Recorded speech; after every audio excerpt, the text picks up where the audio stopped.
Thank you very much, Mr. Herrera, for taking the time to be with us My pleasure. here at AUTOBEST European Jury. I will start the first question regarding the very good success of Kia Europe, somehow against the odds. What is the explanation of the success, the recent month success of Kia in sales around Europe? Well, I think you're right. The success has been, ongoing, even through very difficult times as we had the world economic crisis. Kia has been growing in terms of volume.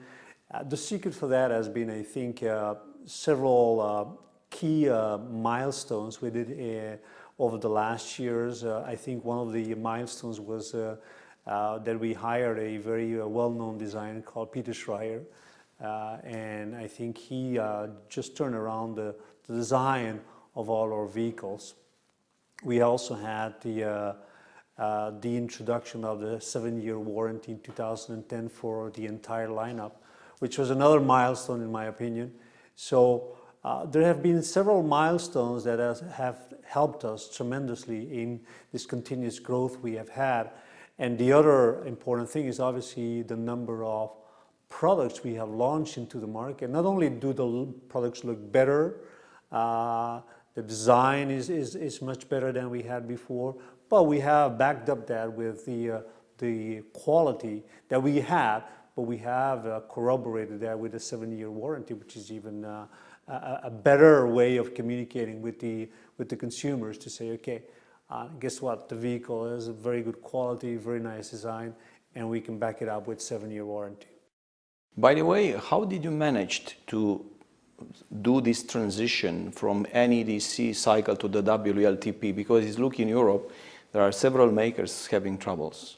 Yes, I know there has been a lot of brands that have had to do some self-registrations to make sure they would be able to sell some of the products after September 1st. Luckily, we didn't have to do that. We actually prepared very well in advance. We went from Euro 6B to Euro 6C D10, sorry. So actually we were very well prepared and nowhere did we do any self-registration.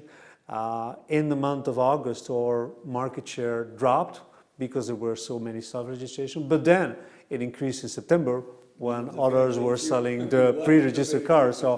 So I think it's a matter of organization. Being an Asian company and a Korean company, I think it comes with the culture. Preparation and organization is one of our fortes, so we were very well prepared, I must say. Tell us, in your portfolio of models, talking about this successful story in this year at least, what are the key pillars of the success? Well, the key pillars of the success is introducing vehicles in new segments, in growing segments, but also what we call electrification. I think it's a combination of elements. Of course, we still have the Sportage, the Kia Sportage, which is a very solid volume mover for us.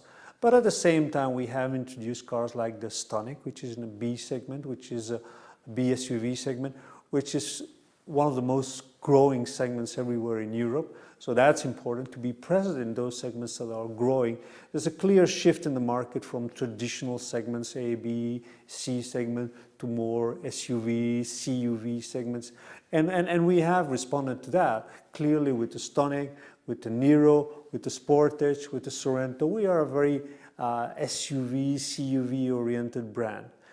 The other thing we have done is last year is we have launched a vehicle that you could call unusual for Kia. Nobody was expecting to have a Gran Turismo like the Stinger. And I think that's also a step in the direction where we want to go. Actually, whenever we launch a new product now, we say we don't only want to have quality and design, which was a little bit the two pillars we had so far, but we want to add 3 more elements. One is every new product we launch, like starting with the Seed that we just launched, we will add a electrification to that model. The other element we will do is we will have different body types. Not only just one body type, like you see with the Ceed, we have a 5-door, we have a wagon, but we will also have a Pro Ceed, which is like a shooting brake. And probably there will come more body types in this segment, in this Ceed family. And then the fifth element that we have added is, it's what I call the fun element, the more emotional element to the brand. Stinger was the first one, and Pro Ceed, or the shooting brake that we just launched, is another example of that. Is, okay, this is a car that is not only nice and in good quality, but it's also fun, and it's emotionally a very strong statement for the brand. It looks like in the electrification process, you manage better than big giants like, I don't know, Volkswagen and some other big names. How is possible such a, let's say, smaller company to manage this process better than others? I don't know if we manage better. I can only talk about Kia, and I should not only say Kia, but the Hyundai Motor Group. I think one of the advantages we have is that we're actually an 8 million car brand, which means we sell worldwide 8 million cars, Hyundai and Kia together. This allows us the economies of scales, but also the possibility to have the R&D combined. So a lot of the R&D is, of course, combined and shared between Hyundai and Kia. That's one of the benefits. The other thing is that when I went to the R&D center in Namiang, I realized that actually Kia was prepared for everything, meaning they had all the technologies ready there, and what they were saying is, we don't want to be the innovators in the sense of the leaders, like Toyota was clearly the leader in hybrids. We had hybrids, and what we said is, well, launch hybrid when it's the best appropriate moment for the market.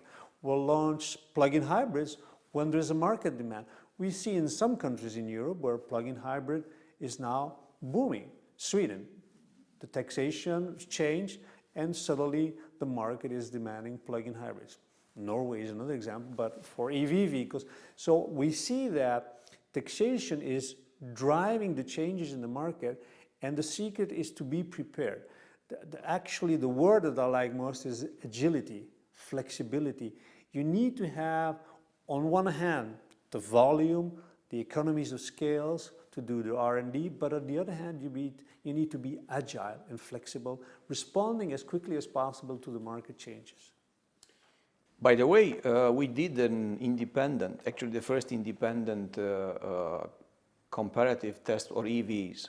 And we proved in AUTOBEST in this test that actually Kia Soul, which was on sale in July in Europe, was the best, fair, correct car in the whole European offer, meaning that the ratio, the so-called AUTOBEST EV1, the ratio between real range and the WLTP claimed range by the manufacturer was 118%, which means for the first time that in an independent way, your promises are not only matched, it's even more.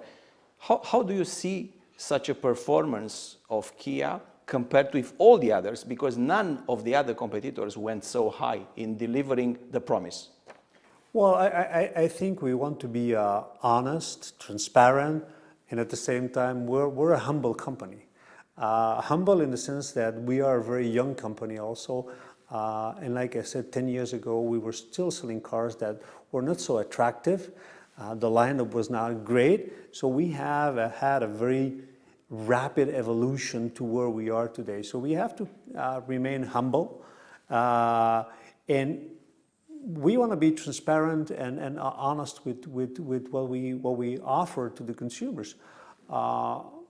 You mentioned Soul, but I mentioned the car that we launched in Paris, the e-Niro, where we have 485 kilometers in WLTP also.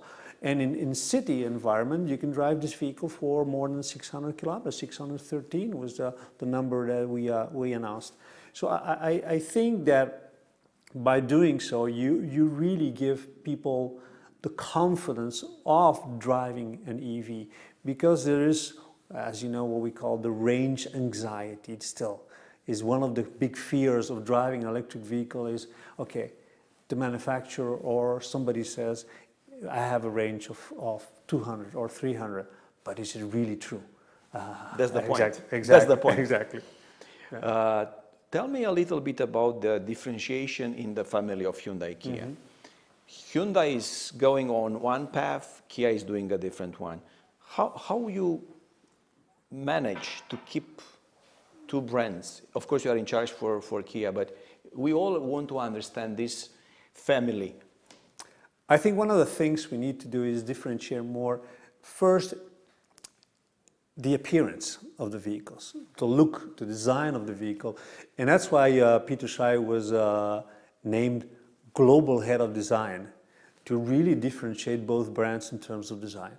I remember not so long ago, 7 or 5 years ago, the difference between a Hyundai iX20 and a Kia Venga was very little. It was just the badge, you could say.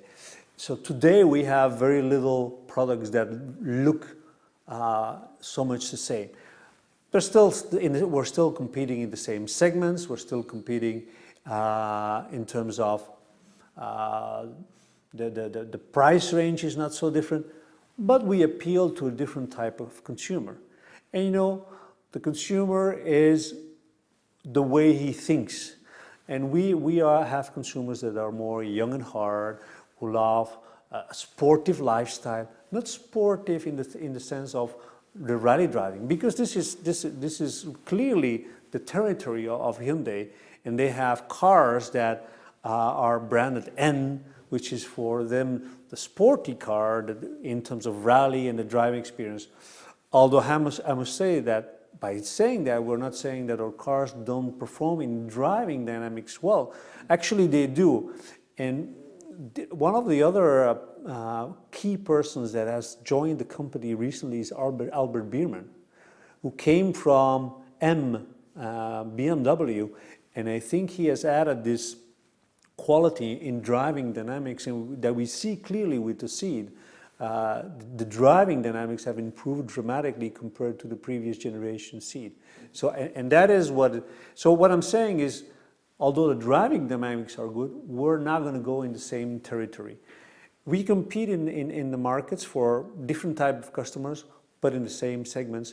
And I think it's working very well. In the end, we're not cannibalizing one brand or the other. So that's the good part. One quick question. What will happen with Slovakia plant? In the last 5 years was always at the maximum capacity, and you look that more capabilities and capacities you need. Yeah, definitely we need more production capacity worldwide. Although we opened the factory in 2016 in Mexico, we'll open the next year in India. So we're expanding the production, but as the volume is growing, we have. Slovakia at this point in time is about 330,000 units, and that's what it is today.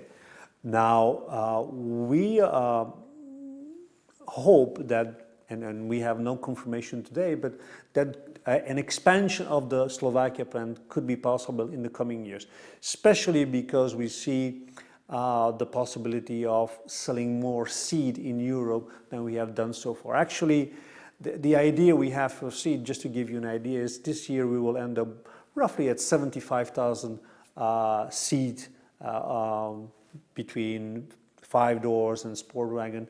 But the idea is that the Ceed family will sell 200,000 units. When you think about this 200,000 units, the capacity needs to be increased because the other model that is produced in Zelina is only Sportage, which is also a big volume model. So the lucky thing is the concentration of Zelina factory is mainly concentrated for European production, for European sales. So we can manage it now. By the way, most of the European products are designed in Europe. Do you think that product could be easily sold in Russia? In Russia, yes, and some of the products actually are sold in Russia. I think where we are more different is in the United States. I think vehicles like we are recently showed, like the Kia Telluride, is more appropriate for the US market in terms of size, in terms of design. You were talking about the Soul. One of the best-selling products in the United States is the Soul. In Europe, that boxy design is not the most attractive design for European consumers, but in the United States it works. I think the difference between Russia and Europe is not so big, although I think the acceptance of Kia is very good in Russia, and we are one of the leading brands in Russia. So I think that thank you very much for the interview. I'm going now to the question for the, you know, the new seed is among the finalists of AUTOBEST 2019, the best bike car of Europe for next year. We will be in Vairano soon. I know you cannot attend, unfortunately, and I will be curious to share this short statement coming from you to all the people in the audience in Vairano. So what will be your message to the member juries of AUTOBEST? Well, what I would say is I could talk to you about the quality improvements that we have done, etc., etc. But what I would like to stress about this car is that it's not only one model, it's actually an entire family, and it's an entire concept, like I said. We have built on the two pillars, quality and design, that we have built over the last year, but we have added the body types, so we will extend this seat family to more body types. We have currently already launched 5-door Sportswagen Pro C, the first shooting brake in a mainstream brand, so this is really unique. So body types, surprising elements, emotional elements like the shooting brake, and the last element also is the electrification. From now on, the seat family will also have some electrification. Next year we will launch hybrids both for diesel and petrol in the seat family, and we are looking also at integrating plug-in hybrids in the seat family. So really this becomes a really complete family. It's just not one model, and like I said, I don't want to talk about improvements and quality and just one element, what I was mentioning before, the driving dynamics is really what came out of the press events we have done, is that the best improvement that we have done to the car. And I think, again, that's Albert Biermann. That's his expertise that he brought from BMW and the M division that has helped us to make these cars even more fun and more comfortable to drive also. Thank you, Mr. Herrera. It was a big pleasure talking to you. My pleasure. Thank you. Thank you.